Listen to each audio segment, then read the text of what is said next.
Panama is a country without banks tonight and almost no cash. The president asked for another contra vote, and Gephardt and Dukakis fight their way towards Super Tuesday. NBC Nightly News with Tom Brokaw. Good evening. Well, now we'll see if the Reagan administration's latest plan for getting rid of Panama's General Manuel Noriega works. By shutting off U.S. dollars, the administration hopes that Panamanians will get so angry they'll force out Noriega. As NBC's Dan Molina reports now, the anger is building tonight. For the people of Panama, today was the day when their economic crisis became real. They began running out of money. Like all businesses, grocery stores are demanding cash only, no checks or credit cards. This is payday for these construction workers. Their bosses want to pay them by check since so little cash is available, and the workers don't like that one bit. The government has ordered banks closed indefinitely because they cannot do business. Panama runs on American dollars, and the United States has stopped sending them. It's an unprecedented turn of events that leaves this woman wondering how to make her house payment. Well, I don't know what to do now, because when things happen so suddenly, you'll have to think what you're going to do. At this jewelry store, more frustration.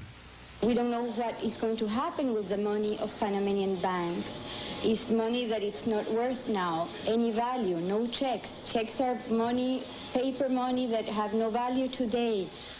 Operations at the Panama Canal are normal, but only because special procedures are being put into effect.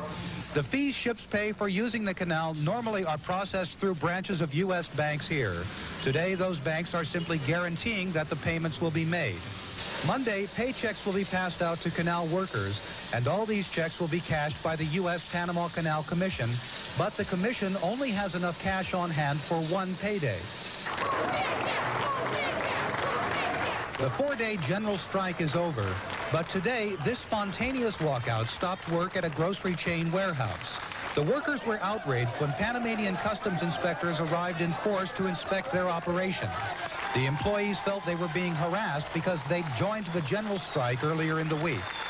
Until today, all the protesting against the Noriega regime had been planned. Now a crisis with serious, immediate consequences for Panamanians is beginning, and they're responding with anger and genuine concern about their future. The State Department has advised all U.S. citizens to stay out of this country. Dan Molina, NBC News, Panama City. The administration has plans for other pressure on Noriega as well, and here to talk about some of them tonight is NBC News White House correspondent Andrea Mitchell. Andrea, what about the use of other countries in terms of pressure on Panama? Well, Tom, the administration has talked to Japan and to European countries to stop them, to ask them not to bail Noriega out. They also have the power here to stop the World Bank, the International Monetary Fund, and the Inter-American Development Bank from helping Noriega. What they can't control, though, is whether Noriega would dip into his own money to help out his government and keep it going, or whether he would get help from the Colombian drug cartel. Now, the most likely step by the U.S. is to freeze those monthly payments to the Panama Canal Commission. And early next week, the president will have to decide whether to invoke emergency powers and freeze all U.S. bank payments to Panama. Is there some concern at the White House that all of this could backfire, Andrea, that the United States could look like a big, brutal Goliath stepping on a tiny little David?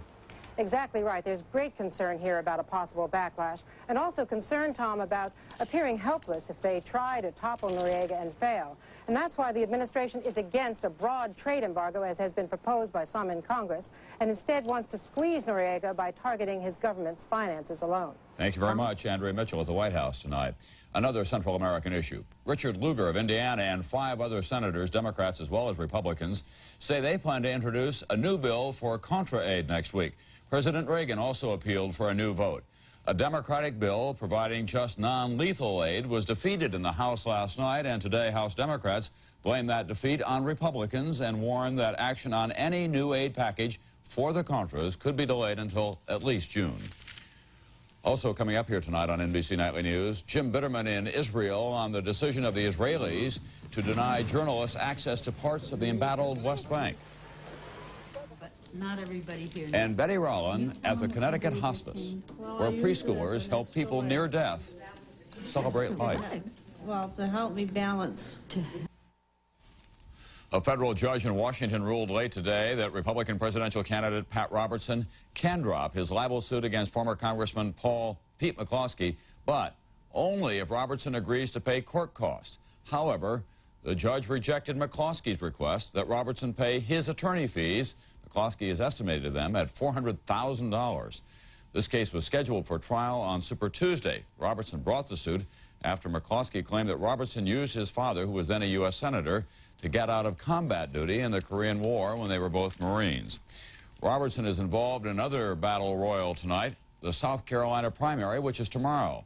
And there's a lot more at stake than 37 Republican delegates in that state. South Carolina is the curtain raiser, after all, to the South, coming just 3 days before Super Tuesday.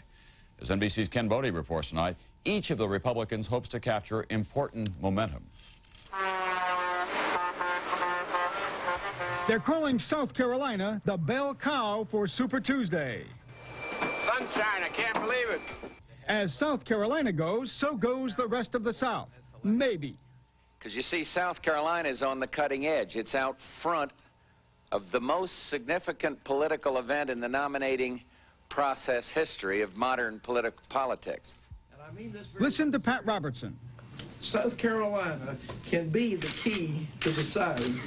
Robertson once told supporters that this is where he would win, that he was coming ashore in South Carolina and burning the boats. Robertson calls political reporting inadequate, unquote.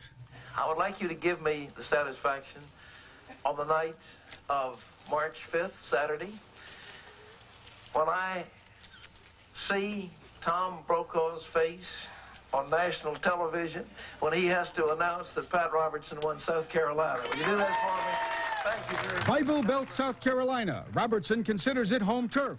But in the last few days, he's been revising estimates, saying second place here will do. Throughout the South, George Bush is running as the candidate of the Republican establishment, here with the help of Governor Carroll Campbell. In South Carolina, he is also running as Ronald Reagan's vice president, and this definitely is Reagan country. Bush strategists expect to win South Carolina big and expect that to be an enormous boost on Super Tuesday. The so-called bounce factor is generally a 3-day factor. So having only 3 days between South Carolina and Super Tuesday means that you get 90% of that bounce. Bob Dole is getting his own local help, former Democrat and Dixiecrat Senator Strom Thurmond. And Dole is running on local issues. He favors our textile bill. How important is the textile bill? Well, Thurmond said any senator who does not back that bill is not welcome to campaign for Bob Dole in South Carolina.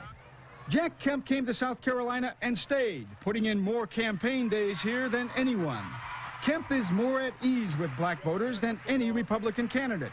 Republicans are seeing a real need these days to reach out to blacks. This appeal may help Kemp earn a second spot on someone's ticket. The Bush campaign makes no secret of the fact they expect to win South Carolina, win big here, then sail through Super Tuesday. If that all works out, they arrive in Illinois a week later with what George Bush used to call the Big Mo. Ken Bodie, NBC News, Columbia, South Carolina.